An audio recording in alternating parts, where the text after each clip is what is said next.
పక్కనుండే రాష్ట్రం ఇప్పుడు నా మీదనే దాడులు చేసే పరిస్థితికి వస్తున్నారు.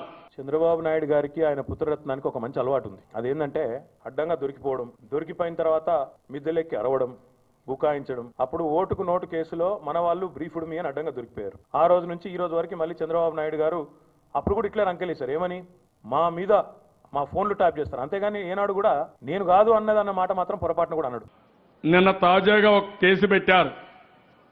అది ఏంటంటే మన ప్రభుత్వం యొక్క డేటా ఎవరో దొంగిలిస్తే అది హైదరాబాద్లో ఉండే పోలీసులు కాపాడతారంట.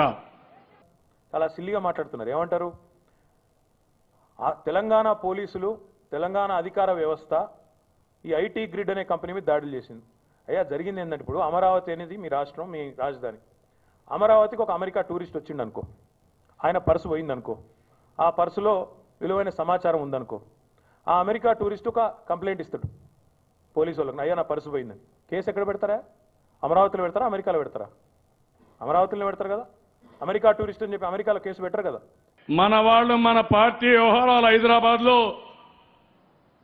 వీళ్ళంతా కూడా ప్రొఫెషనల్స్ ఉంటే వాళ్ళు మన పార్టీ డేటా అంతా కూడా అప్డేట్ చేస్తూ ఉంటే మనం వాళ్ళ దెబ్బతీయడానికి, మన పార్టీ డేటా వైఎస్ఆర్ కాంగ్రెస్ ఇవ్వడానికి పోలీసులు వచ్చి దాడి చేస్తే ఖబర్దార్ జాగ్రత్తగా ఉండండి.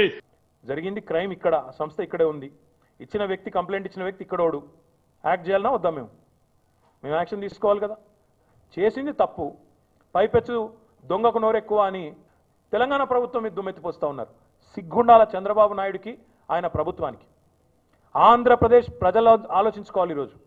ఇట్లాంటి దుర్మార్గమైన ముఖ్యమంత్రి మీకు సంబంధించిన వ్యక్తిగత సమాచారాన్ని మీ పర్మిషన్ లేకుండా ఈరోజు తెలుగుదేశం పార్టీకి, ఆ పార్టీకి సంబంధించిన కొన్ని సంస్థలకు అమ్ముకుంటున్నారో మరి అప్పనంగా ఇస్తున్నారో నాకు తెలియదు. కానీ అట్లాంటి ముఖ్యమంత్రి కొనసాగడం ఇంకా నైతికమైన, ఆయనకి ఏమైనా నైతిక బాధ్యత, సిగ్గు ఏమైనా ఉంటే నిజానికి ఆయన విచారణకు ముందుకు రావాలి. రేపు ఇదే మరుగా ఐటీ కంపెనీల పైన ఎక్కడో డేటా ఉంది, ఎవడో ఫిర్యాదు ఇచ్చాడు, దారిని పోయే దానా ఇచ్చాడు, నేను మిమ్మల్ని రేడ్ చేస్తున్నాను, మిమ్మల్ని అరెస్ట్ చేస్తున్నానంటే ఇది న్యాయమని అడుగుతున్నా. మీకు ఎవడిచ్చాడు అధికారం అడుగుతున్నా. ఐటీ గ్రిడ్ అనే సంస్థ ఏం తప్పు చేయకపోతే భయం ఎందుకు నీకు? ఆంధ్రప్రదేశ్లో ప్రైవేట్ వ్యక్తుల మీద ఐటీ దాడులు అయితే, ఇన్కమ్ ట్యాక్స్ దాడులు అయితే క్యాబినెట్లో చర్చిస్తారు. తప్పు చేయకపోతే భయం ఎందుకు? విచారణ ఎదుర్కోవడానికి భయం ఎందుకు పడాలి? కోర్టుకి ఎందుకు వెళ్ళాలి? ఆంధ్రప్రదేశ్ ప్రజల పర్మిషన్ తీసుకున్నారా మీరు? 5 కోట్ల మంది ఆంధ్ర ప్రజలు ప్రభుత్వాన్ని నమ్మి ఆధార్తో సహా ఇచ్చిన ప్రతి సమాచారాన్ని ఈరోజు ఐటీ గ్రిడ్ అనే సంస్థకి ఇవ్వమని చెప్పి పర్మిషన్ ఇచ్చారా ఎవరన్నా? మాదొక రాష్ట్రం, మీదొక రాష్ట్రం. ఈరోజు నేను అడుగుతున్నా, మీకు ఆంధ్రాలో పార్టీ లేదు, మీరు మమ్మల్ని ఓడిస్తామంటున్నారు. అందుకే తమ్ముళ్ళు మీకు కూడా రోషం రావాలి. ఈరోజు కేసీఆర్ గారి మీదనో, టీఆర్ఎస్ మీదనో, తెలంగాణ ప్రభుత్వం మీదనో దుమ్మెత్తిపోస్తే ఆంధ్ర ప్రజల్లో ఏమైనా సానుభూతి దొరుకుతుందేమో అనే చిల్లర ప్రయత్నం. ఈ చిల్లర ప్రయత్నాలు, ఈ చిల్లర మల్లర వేషాలతోని చంద్రబాబు నాయుడు గారు కోల్పోయిన ప్రతిష్టను సాధించుకోలేరు. ఆయన ఎన్ని చిల్లర వేషాలు వేసినా, ఎన్ని చిల్లర ప్రయత్నాలు చేసినా జరగవలసింది జరిగి తీరుతుంది.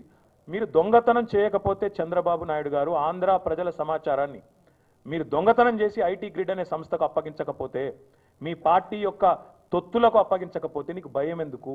అడ్డంగా దొరికినా, రెడ్ హ్యాండెడ్గా దొరికినా మిద్దెలెక్కి అరవడం, గొంతెక్కి అరవడం, ఆయన పాపం ఆయన మాట్లాడితే రాసే 2 పేపర్లు ఉన్నాయి. కాబట్టి ఏది పడుతుంది మాట్లాడతాడు, ఏది పడుతుంది రాయించుకుంటాడు. దానికంటే మేము చేయగలిగిందండి. డేటా థెఫ్ట్ చేసిన వాళ్ళు సిగ్గుపడాలి ముందు.